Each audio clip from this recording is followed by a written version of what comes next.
Welcome, young seekers of knowledge. I am Archmagus Tomlinson of the Seventh Circuit, guardian of the ethereal server farms, and interpreter of the scrolls of innovation. But there are some who call me Bill. Gather round, for I shall recount the week's teachings from your studies in techno-arcana, a field more potent and dangerous than dragonfire itself. First, we unfurled the ancient runes of general-purpose technologies, spells so mighty they reshape not merely one kingdom but the fabric of the entire realm. The steam engine, an infernal contraption of fire and pressure, once conjured industrial empires but left the skies choked with soot. Then came information technology, our current binding force, able to conjure global markets and infinite archives with a flick of the wrist or the tap of a key. Yet beware, every incantation of convenience casts a shadow.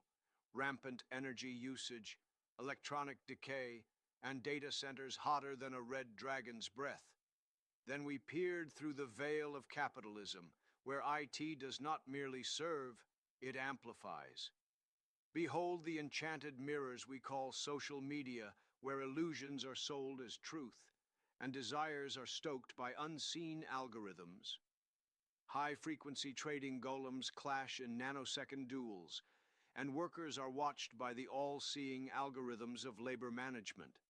Yet even here, some houses of commerce seek redemption, offering fair trade, reuse, and even sustainability as tribute to the gods of the market. Next, the smart grids. These are no mere wires and fuses, but a living lattice of power, where lightning obeys not just wizards, but sensors and scripts. In lands like South Korea, such grids help conserve energy, during peak hours, rewarding restraint as virtue.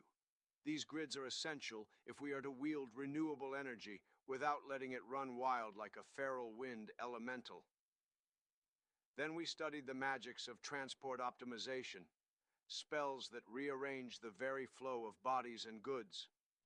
Enchanted chariots, or ride-sharing apps, as your folk call them, and sentient bikes know where they are most needed, reducing idle travel and summoning cleaner air. Cities enchanted with predictive traffic models hum with elegant motion rather than clotted smog. Now, let us speak of cradle-to-cradle alchemy, a bold departure from the cursed linear path of use and discard. Here, items are born not to die, but to be reborn. Smart runes etched into phones and carpets trace every component, ensuring nothing is wasted. This is no fantasy.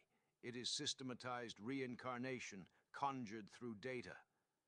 We examined decentralized systems, peer-based constellations of shared power and knowledge. In these systems, no throne stands supreme.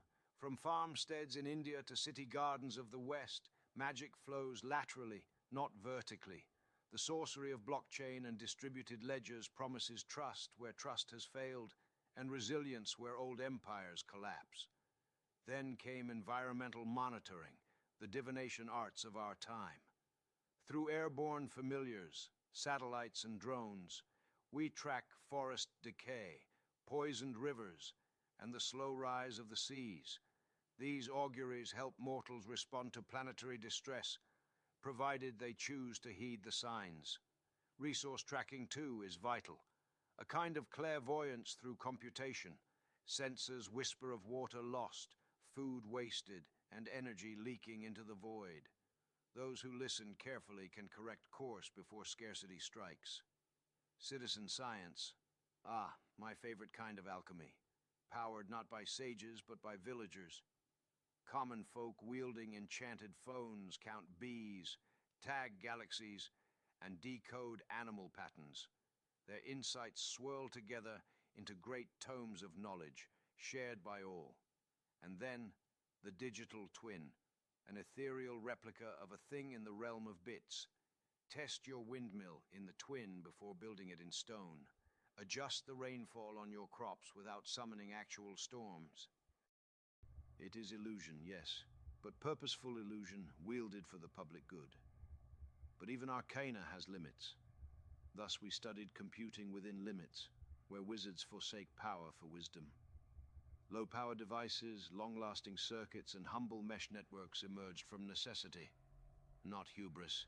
This, dear pupils, is magic grounded in the soil of the earth. "Fly, you fools!" Gandalf once shouted.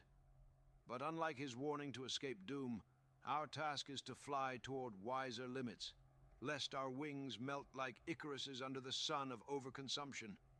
And finally, the ancient radical act of undesign, the unsummoning of cursed artifacts.